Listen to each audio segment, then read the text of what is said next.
चलिए दोस्तों, फिर से मैं आपके लिए एक इंपॉर्टेंट क्वेश्चन लेके आया हूँ जो हमारा एपी से रिलेटेड है। चलिए देखते हैं इसको कैसे सॉल्व करना है। बेच टर्म ऑफ द सीक्वेंस, एक सीक्वेंस दी रखी है 114, 109 एंड 104 और इस तरह से ये डिक्रीजिंग ऑर्डर में है। Is the first negative term.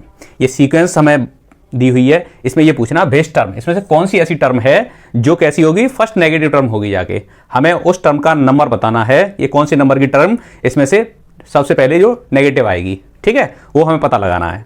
चलिए इसको देखते हैं सॉल्यूशन। यानी कि नंबर ऑफ टर्म हमें पता लगाना है, तो पहले हम ये देख लें ये हमें जो सीक्वेंस दे रखी है वो कैसी है सीक्वेंस, ठीक है। इसमें से गिवन सीक्वेंस क्या है,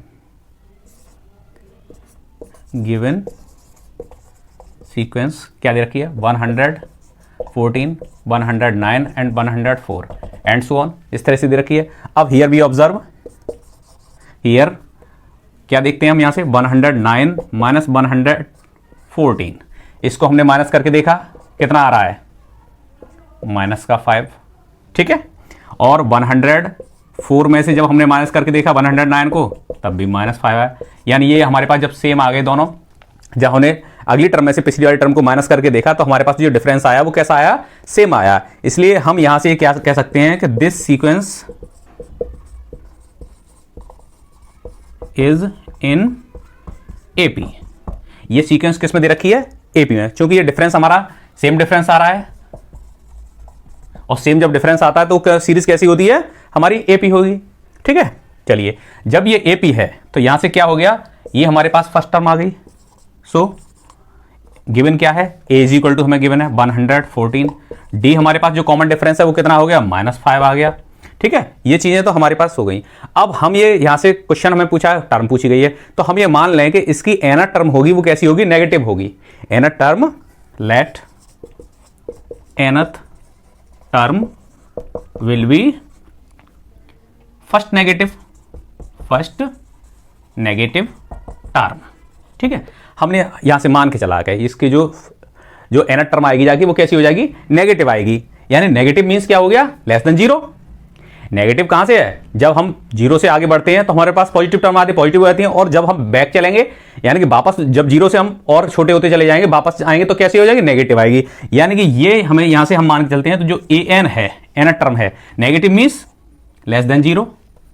an हमारी कैसी है, लेस देन जीरो। हमने ये मान के चला जो nth टर्म है, फर्स्ट nth टर्म है, वो हमारी कैसी है, होगी फर्स्ट नेगेटिव होगी, ठीक है। nth टर्म क्या होगी, फर्स्ट नेगेटिव, सबसे पहली जो नेगेटिव आएगी वो n नंबर पर आएगी, उस n की वैल्यू हमने निकाल ली। और an होता क्या है हमारा, an का फॉर्मूला क्या होता है, यहां से a plus n minus 1 into D is less than zero. तो 114 plus n minus 1 into -5 is less than zero, ये जीरो से कम है। तो यहां से इसको हम और सॉल्व करेंगे तो 114, अब 5 से इसमें माइनस के 5n plus 5 is less than zero, और यहाँ से ये कितने हो गए, इनको ऐड कर लीजिए, 119 minus 5n is less than zero, और यहाँ से माइनस के 5n इनको इधर ट्रांसफर कर दीजिए, लेस देन -119, ठीक है। -5n माइनस के 100 उधर ट्रांसफर कर दिए, प्लस के थे उधर जाके माइनस हो गए। अब हम इधर दोनों तरफ हमारे पास में क्या आ रहे हैं, नेगेटिव साइन आ रहे हैं से, इसलिए नेगेटिव से क्या हो जाएगा, हमारे पास में दोनों तरफ ये नेगेटिव हैं, तो अगर हम इसको 5n करेंगे तो ये क्या हो जाएंगे, ग्रेटर देन 119 हो जाएंगे, ठीक है भाई। हम ये जानते हैं जैसे अगर हमारे पास में -x is less than -y हो, तो जो x आएगा वो क्या हो जाएगा, ग्रेटर देन y हो जाएगा। हमारे पास में जैसे अगर हमारे पास जो 3 है वो क्या होता है, माइनस के, जैसे हमारे पास में -3 है वो ग्रेटर देन -4 होता है, लेकिन जो 3 होता है वो लेस देन 4 होगा, इस तरह से, ठीक है। तो जो माइनस का जो भी नंबर होगा वो छोटा होगा, जितना बड़ा होगा, और माइनस में जितना छोटा होगा वो उतना ही उससे बड़ा हो जाएगा, ठीक है। लेकिन जब हम इसको पॉजिटिव लेंगे तो ये हमारे पास में कैसे हो जाएगा, पॉजिटिव में जो बड़ा होता है वो बड़ा रहेगा और ये दूसरा नंबर कैसा रहेगा, छोटा रहेगा। इसलिए माइनस का x है, माइनस y से छोटा है, लेकिन x जो हो जाएगा वो y से बड़ा हो जाएगा। तो इसी तरह से यहां से अगर हम इसकी वैल्यू जब निकालेंगे n की, तो n is greater than 119/5, divide कर लिए, 5 2 जा 10, 1 बचा, 5 3 जा 15, 4 बाई 5, ठीक है। यह है 23 होल 4/5, यानी जो n है n यहां से हमारा जो निकल के आया है वो कैसा है, ऐसा नंबर है जो 23 होल 4/5 से बड़ा है। ठीक है, तो इससे अगला नंबर हमारा पॉजिटिव नंबर कौन सा आता है, पॉजिटिव इंटीजर कौन सा आता है, 23 से जो बड़ा हो अगला नंबर, तो 24 नंबर इससे अगला नंबर आता है। तो यहां से हम कह सकते हैं n क्या होगा, n विल बी नेक्स्ट, यहां से हम कहते हैं ये हम कह सकते हैं नेक्स्ट पॉजिटिव इंटीजर कौन सा होगा, 24 होगा, जो हमारा किससे होगा, 23 से अगला वाला।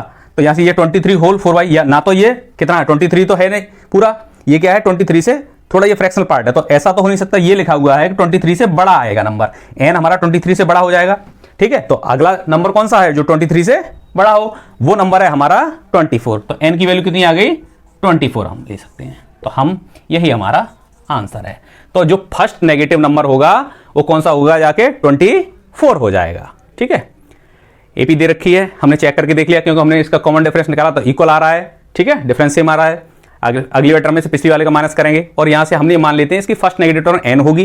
ठीक है, तो उसको जब नेगेटिव पूछा गया है, नेगेटिव टर्म मींस कैसा होगा, first negative means less than 0 होगी, तो an की वैल्यू लेस देन 0 हो जाएगी। और इस तरह से जब हमने सॉल्व किया तो यहां से n की वैल्यू जो निकल के आई ग्रेटर देन 23 होल 4/5 हो जाएगा। लेकिन इससे 23 से ये 23 होल 4/5 ये तो कोई हमारे पास पॉजिटिव इंटीजर नहीं है, लेकिन इससे ये कैसा फ्रैक्शन में, तो इससे अगला नंबर कौन सा पड़ेगा, जस्ट इसके बाद वाला, वो n क्या होगा, इससे ग्रेटर होना चाहिए, n की वैल्यू क्या है, ग्रेटर है इससे, तो इससे अगला ग्रेटर जो सीक्वेंस आएगा वो कौन सा होगा, जाके वो नंबर होगा 24। तो हम यहां से कह सकते हैं जो फर्स्ट नेगेटिव टर्म आएगी वो कौन सी होगी, 24 होगी जाके।